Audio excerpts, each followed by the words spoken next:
White হাউসে দ্বিতীয়বার প্রবেশের মাত্র ১২ দিন আগে বুধবার ৮ জানুয়ারি সোশ্যাল মিডিয়ায় আমেরিকার একটি মানচিত্র পোস্ট করেছেন ডোনাল্ড ট্রাম্প। আমেরিকার প্রেসিডেন্ট নির্বাচিত পোস্ট করা মানচিত্রে দেখা যাচ্ছে ৫০টির বদলে ৫১টি প্রদেশ। নবমতম প্রদেশটি হল কানাডা। প্রথম মেয়াদে ডোনাল্ড ট্রাম্পকে দেখা গিয়েছিল শান্তির দূত হিসেবে।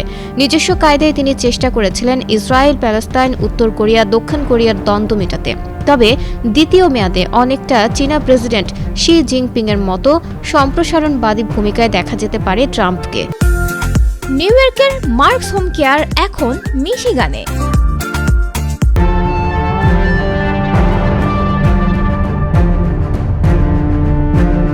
২০২৪-এর নভেম্বরে মার্কিন প্রেসিডেন্ট নির্বাচনে জয়ী হওয়ার পর থেকেই তিনি এক বৃহত্তর সম্প্রসারণবাদী এজেন্ডার প্রচার শুরু করেছেন। অর্থনৈতিক শক্তি ব্যবহার করে কানাডাকে ৫১তম মার্কিন প্রদেশে পরিণত করার পাশাপাশি সামরিক পদক্ষেপে পানামা খাল এবং গ্রিনল্যান্ড অধিগ্রহণের হুমকি দিয়েছেন তিনি।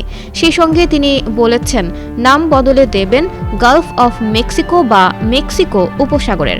প্রেসিডেন্ট নির্বাচনে জয়ী হওয়ার পর কানাডার প্রধানমন্ত্রী জাস্টিন ট্রুডোর সঙ্গে সাক্ষাৎ করেছিলেন ট্রাম্প। তারপর থেকেই তিনি কানাডাকে ৫১তম মার্কিন প্রদেশে পরিণত করার ধারণা ভাসিয়ে দিয়েছেন।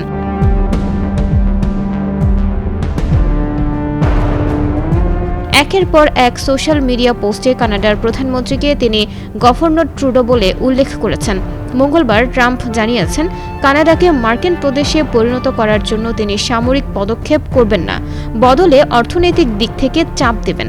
তিনি বলেছেন এর ফলে কৃত্রিমভাবে টানা আমেরিকা কানাডা সীমান্ত থেকে পরিত্রাণ পাওয়া যাবে। সেই সঙ্গে দুই দেশের জাতীয় নিরাপত্তার জন্য এটা জরুরি।